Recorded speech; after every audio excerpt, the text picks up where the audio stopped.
سامعین محترم، قابل قدر بھائیوں، دوستوں اور بزرگوں، سورہ یوسف کی آخری رکوع کی ابتدا ہو رہی ہے۔ آیت نمبر 105، 106 اور 107 تلاوت کی گئی ہے۔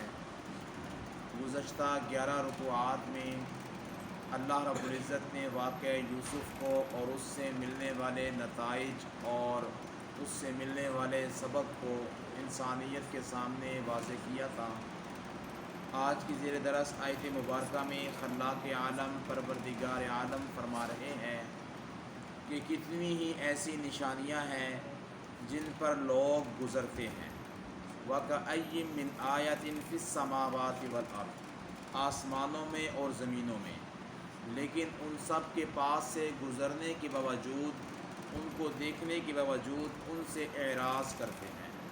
اعراض کرنے کا مطلب یہ ہے کہ انسان دنیا میں اللہ تبارک و تعالیٰ کی بیش بہا نشانیاں دیکھتا ہے، اور ہر روز بے انتہا نشانیوں کو دیکھنے کے باوجود بھی انسان اللہ کی طرف متوجہ نہیں ہوتا۔ یہ آسمان انسان ہر روز دیکھتا ہے، اگر انسان تھوڑا سا غور و فکر کرے تو فوراً انسان کی ذہنیت خلاق عالم پروردگار عالم کی طرف جائے۔ زمین کی مٹی کو انسان دیکھتا ہے، درختوں کو، پھلوں کو، پھولوں کو انسان دیکھتا ہے، ہر روز سورج کے نکلنے کو دیکھتا ہے، سورج کے غروب ہونے کو دیکھتا ہے، دن کے اجالوں کو دیکھتا ہے، رات کے اندھیروں کو دیکھتا ہے۔ یہ سارے کے سارے تغیرات اور تبدلات انسان کو سبق دے رہے ہوتے ہیں، نشانی دے رہے ہوتے ہیں کہ تمہارا ایک خالق موجود ہے، تمہارا ایک مالک موجود ہے، اس ہی کی طرف تمہیں جھکنا چاہیے، اس ہی کی طرف تمہیں اپنی عبادت اختیار کرنی چاہیے۔ شاہ ولی اللہ محدث دہلوی رحمۃ اللہ علیہ فرماتے ہیں اللہ رب العزت کی 4 صفات بڑی بلند ہیں۔ نمبر 1 واجب الوجود، اللہ کی ذات موجود ہے۔ نمبر 2 اللہ کی ذات خالق ہے، خالقیت والی صفت کہ اللہ نے ہر چیز کو پیدا کیا ہے۔ نمبر 3 اللہ کی ذات مدبر ہے، ہر چیز کی تدبیر کرنے والی ذات ایک اللہ کی ذات ہے۔ یہ سارے نظامات تبدیل ہو رہے ہیں، معاملات تبدیل ہو رہے ہیں، ذہنیت تبدیل ہو رہی ہے، رشتہ داریاں تبدیل ہو رہی ہے، انسان کے جسم کے اندر کا نظام ایک بہت بڑا چل رہا ہے، اس کو کبھی اللہ تیز کرتی ہے، کبھی آہستہ کرتے ہیں، کبھی بیماری ہوتی ہے، کبھی صحت ہوتی ہے۔ یہ سارے کاموں کی تدبیر کرنے والی ذات، مدبر ذات ایک اللہ رب العزت کی ذات ہے۔ تو تیسری صفت مدبر ہے، اور چوتھی صفت ہے کہ اللہ کی ذات کو معبود ماننا، اللہ کی عبادت کرنا۔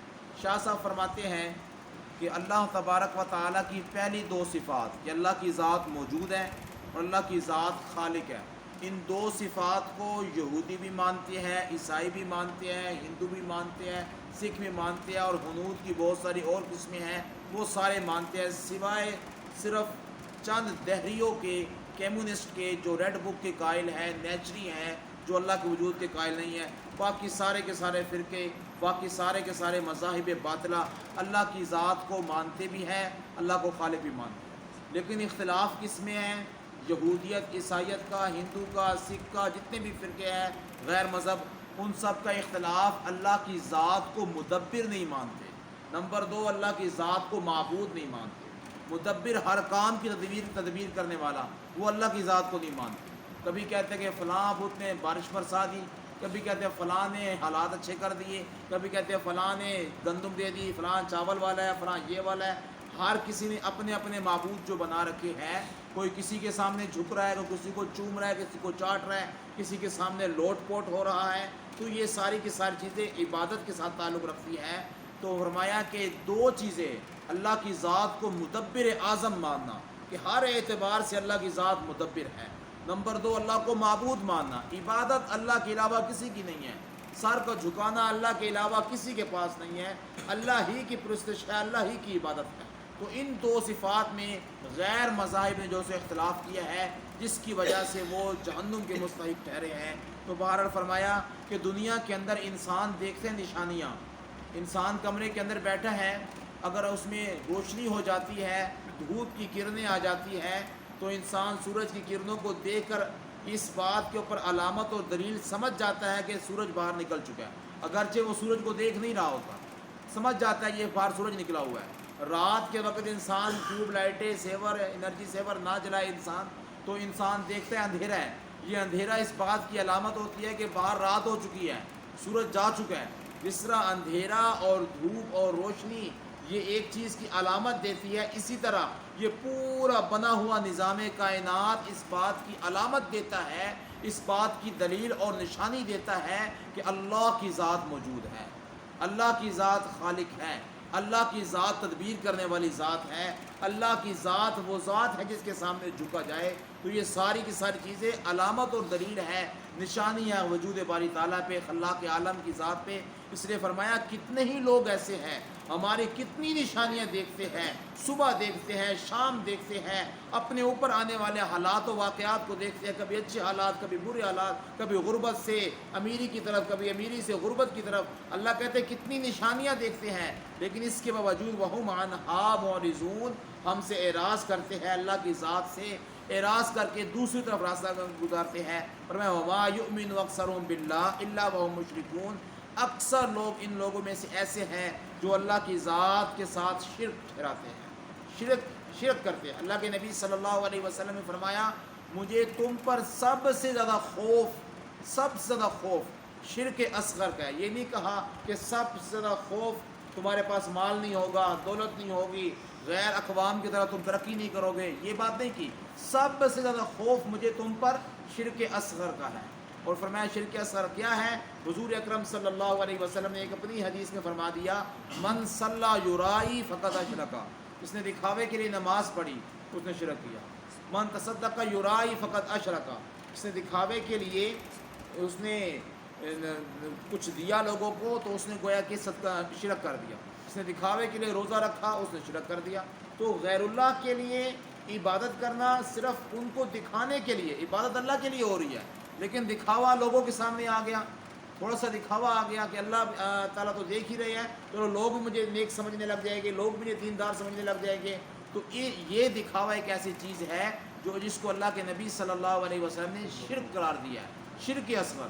تو اس لیے میرے محترم بہت ساری ایسی چیزیں ہوتی ہیں, ایسے بہت سارے معاملات ہوتے ہیں, انسان خوشیوں کے موقع پر, انسان غمیوں کے موقع پر ایسے کام کرتا ہے جن کا شریعت کے ساتھ کسی قسم کا کوئی کانٹیکٹ, کوئی تعلق, کوئی واسطہ نہیں ہوتا, اور صرف وہ چیز انسان لوگوں کو دکھانے کے لیے کر رہا ہوتا ہے. کہتے سمجھتے ہیں یار ہمیں پتہ ہے, ہمیں یہ چیز بدعت ہے, یہ چیز حرام ہے, یہ چیز ناجائز ہے, یہ چیز غلط ہے, لیکن لوگ کہیں کہ جناب اس نے 40واں نہیں کیا, اس بندے نے, یہ کیسا انسان ہے, اس نے یہ فلاں کام نہیں کیا, اس نے یہ فلاں کام نہیں کیا.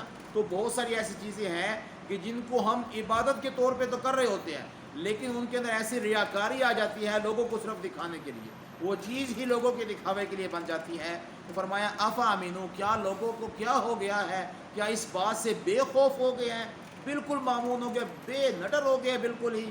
پھر ہمیں فرمایا کہ انتاتیم غاشیۃ من عذاب اللہ, کہ اللہ کی طرف سے ان کے اوپر ڈھانپنے والا کوئی عذاب آ جائے, اس سے بے خوف ہو گئے ہیں.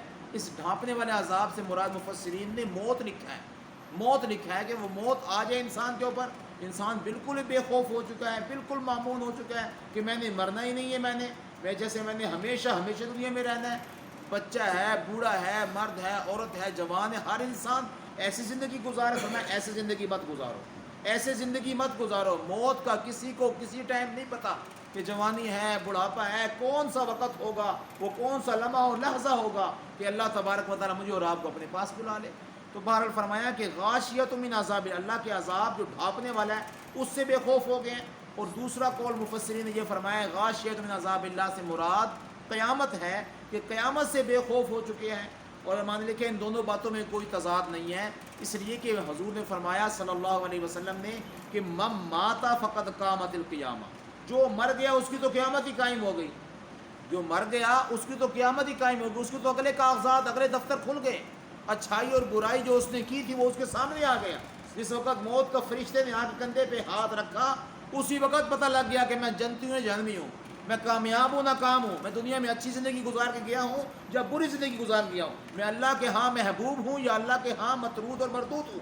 وہ اسی وقت انسان کو پتہ لگ جاتا ہے, انسان کی آنکھیں کھل جاتی ہیں جنتی ہے تو جنت کے نظارے کھل جاتے ہیں، جہنمی ہے تو جہنم کی ہول ناکیہ اس کے سامنے کھل کے آ جاتی ہے۔ اللہ ہم سب کا خاتمہ ایمان پہ فرمائے۔